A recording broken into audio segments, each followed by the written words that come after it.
Hey guys, welcome back to the channel. Blackout Bill here, playing with my new toy. So stay tuned. Sorry, it's been a minute from my last upload. Times are tough, but stay with me. Subscribe if you haven't. Okay, here she is, the new project. I know it's not glorious, but it's pretty clean. And there's a nice little side note with it. What we have here is a 1995, 1 year before OBD2, Acura A6. What's so special about a 95 Acura A6? Nothing. Absolutely nothing. However, for me, this car comes with a 5-speed manual. And here's the coup de resistance. You can't see it because it's digital, and I wasn't aware of that. Hello, car. Hello, car.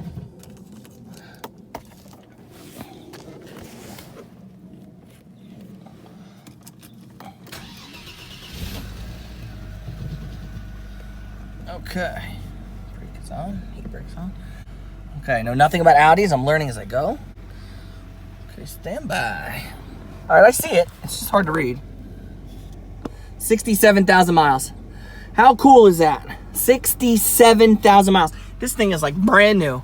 As far as used cars go, I mean, it's got a lot of little issues with it. We'll point all those out and check them out and fix everything. But the interior isn't immaculate, but it's clean. It needs, obviously not clean. It needs a nice cleaning. That's not right. You can get rid of that. But look at the potential of a car. How many used cars do you get that are under 100? Zero. And if you do, a dealer wants $10,000 for it. So I keep calling it an Acura for some reason. I am confused and need help. So if you hear me say Acura R6 or something other than Audi A6, you'll know it's a mistake. Apologize for that. But yeah, man, it's cool. We're gonna try to save some gas money. Little did I know, Acuras require premium gas. There goes saving gas money out the window. And I don't have the code for the radio, so there's 150 bucks from the dealer. Anyway. So we got a cool project, and hopefully we get it running right. We'll have a lot of fun at work. We'll have a lot of fun with this thing. What's the problem with it? Okay, it has a oil leak.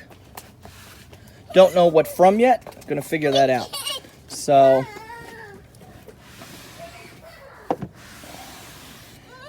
what we have to do is figure out why it's leaking oil and where it's leaking oil, and then fix it. I went underneath the car. I saw the areas of saturation. It looks like right under the oil pan. And then when the car was running, he said it on an angle like this, it would really pour out. And you could see the oil dripping from when I test drove it. It was towards the back of the engine. So what we're gonna do first is we're gonna pop this engine cover off. We're gonna check our cam seals. And then I have a hunch that maybe my crankshaft seal is bad. Or maybe worst case scenario is the rear main seal. We'll pop the trans out and do that. While we're at it, we'll change the clutch in this thing. That should be fun. Then we are going to throw some dye, and we'll see if we can find where the leak is coming from. We'll get the dye, we got the glasses, and the UV light. And then we'll go to step 2. Now, if I find a massive leak where I think it might be the rear, any leak that this car might have, I don't think it's going to be substantial enough to warrant dissecting the whole engine. We're going to try the sealer first, and we'll show you the results of the sealer.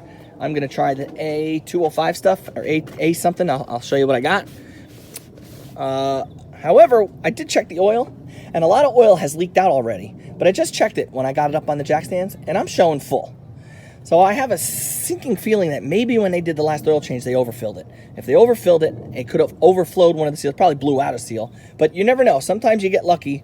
The overfilled engine oil compartment will kind of run its course and then reseal itself, and then you'd be okay.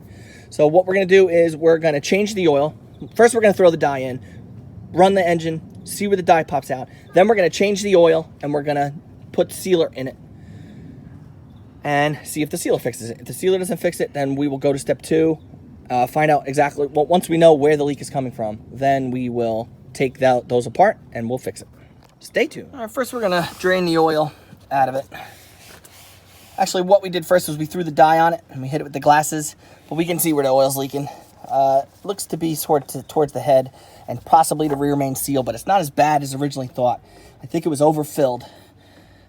So what we're going to do now is we're going to change the oil, put fresh stuff in it. We're going to add a seal. We're going to put a leak sealer in it. Now that we'll know that the oil won't be overfilled, we can put the leak sealer in it, see if that does anything, and also maybe throw the dye in there and see if we catch any more leaks. So I'm going to change the filter. I'm just going to pop our drain plug off, change the oil, put some fresh, new, nice synthetic stuff in there. Okay, so we've added 5 quarts. That's actually how many quarts it takes, 5.3. I don't know why they got 5.25 there. But we added our 5 quarts. I see where oil is seeping out from. We're going to go with this stuff here. AT205 reseal. I see this. Scotty Kilmer mentions this stuff. I was actually going to get the Blue Devil stuff. I actually have it.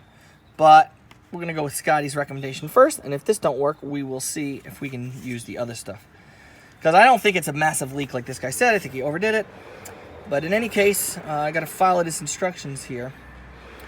Fully compatible, yada yada, who's it, what's a who's your wada wada, nobody cares. It doesn't say, there's got to be directions on it. Okay, fully compatible, do not use in brake system. Good to know, don't use in your brake system. Power steering, fluid rack and pinion, blah blah blah blah blah blah blah blah blah. Full in-ounce bottles will treat 6 quart capacity with maximum effectiveness. Okay. Blah, blah, blah. Store locked up. I'm assuming this isn't 0.3 quarts. This is 8 ounces. If anybody's a math major, can figure out my ounce to quart ratio. All right, so what we're going to do is this treats up to 6 quarts capacity. We're going to put a little less than half a quart of oil to top off the oil system. We're going to add this whole bottle. I'm going to try to cut that short. That's what we'll do.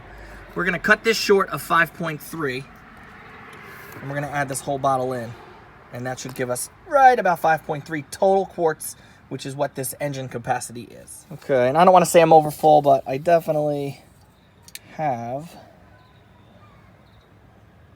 The whole thing's coated, but the very top is dry, so I think that's where my mark is. I think my oil mark is right at the top of the red. I think it's right here, because I don't see any oil on the stick itself. And I've checked it at least 3 times now, so I think we are topped off, max capacity, not overfilled. What we're going to do now is we're going to start it up. Car's not registered and insured yet, so what we're going to do is start it up, let it run for a little bit, just to make the sealer kind of work its way into the damaged seals, if any, and hopefully get this thing registered so we can do some driving, because it does say, well, this doesn't say it on the box, but if you read it, it says 5 hours or 200 miles. And we'll see if the leak persists. All right, so I think that's going to be it. We're going to let this run, play with it. You guys might be saying, why in the heck did you go through the trouble of putting it on 4 jack stands high in the air? I fully expected to be doing a clutch and rear main seal in this, which very may well be the case. But like I said, once I found it was overtopped and everything. We're going to see if that sealer does the trick. In the meantime, the guy did say that it tended to leak out only when the car was up on an angle, which makes sense.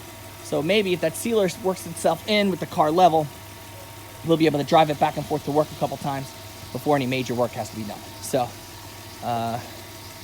this is my 95, my new 95 A6. Gonna have some fun with it. Tires are in great shape, and 66,000 miles. See if we can a nice fun little 5-speed. Thanks for checking me out, y'all.